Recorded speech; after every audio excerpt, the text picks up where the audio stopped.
Hey, thanks for clicking on this video. Before we head on, please like, subscribe, comment, share. Give this video to your grandma. Let her really cherish. And don't forget that we have now a Patreon. Yeah. Yes. Revolutionary Rhetoric. Follow us on Instagram, TikTok, Twitter, and Patreon. Give us your money and give Palestine some money at Revolutionary Rhetoric. Everywhere you get your socials and Patreon. All right.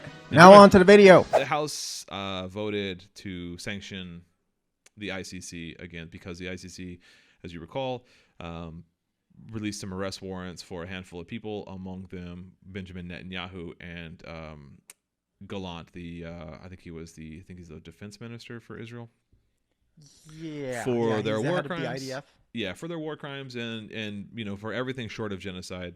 The ICC, whose job it is to catch war criminals, saw the war crimes being perpetrated by the war criminals and said, hey, here's an arrest warrant for these war criminals. And then the American politicians said, whoa, those war criminals are our friend, so you cannot issue an arrest warrant on them. So there was a House vote to sanction ICC, to which surprisingly, all but 2 Republicans voted for. 2 Republicans voted present. They didn't vote no. And not an insignificant amount of Democrats also voted for, a couple dozen. I have a quote here from the House Speaker, Mike Johnson. He called the ICC's action to sanction or to issue the warrants for Netanyahu, quote, outrageous and unconscionable in a press conference Tuesday morning, which was this morning. Quote, the ICC has to be punished for this action. We cannot allow this to stand. If the ICC was allowed to do this and go after the leaders of countries whose actions they disagree with, why would they not come after America? End quote. And you know what, Mike Johnson? He kind of said the quiet part out loud. He's like, hey, wait a minute. If they can go after war criminals like Israel, that means they can go after war criminals like us. And I think he war criminals like us, but he basically said that. Yeah, that's what he's saying. I mean, I think that's the fear, or at least that's the worry. If you're open, this is going to open a door where if we are going to be able to prosecute these people from Israel for war crimes, up next is us, baby. Yeah, I mean, so we got to stop this in a track. This could, imagine a world where these institutions that had jobs to stop war criminals actually did their job and stopped war criminals. And Mike Johnson does not. Mike Johnson doesn't want to live in that world. The world's too dangerous for people like him and his friends. So I don't know. That just kind of goes to show you that both Republicans and Democrats are in strong support of what's going on in Israel.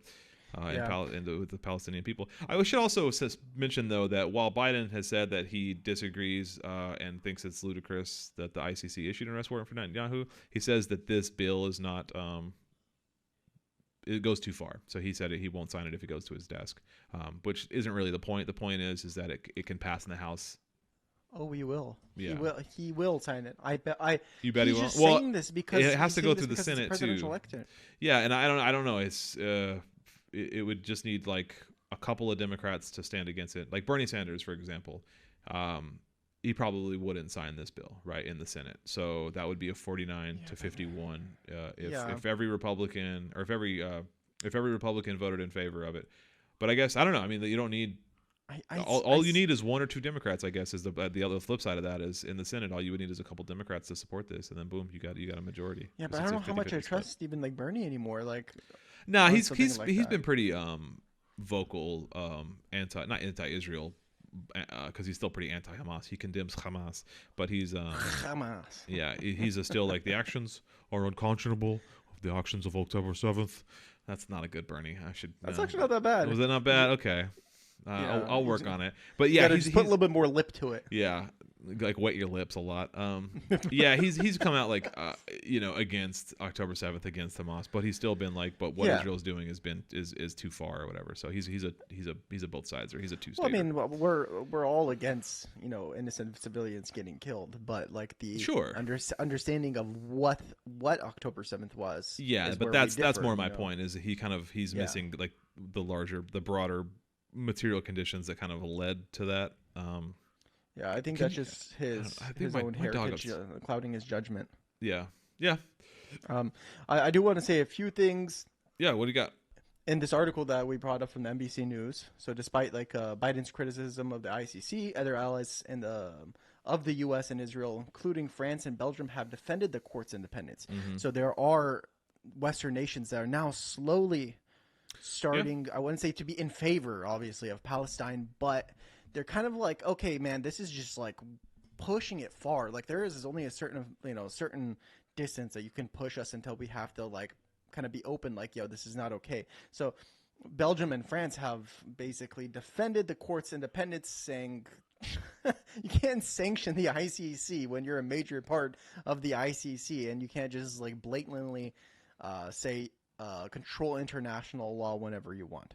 Yeah. So this is a good first step, because especially a country like France, next step would be like England and Germany.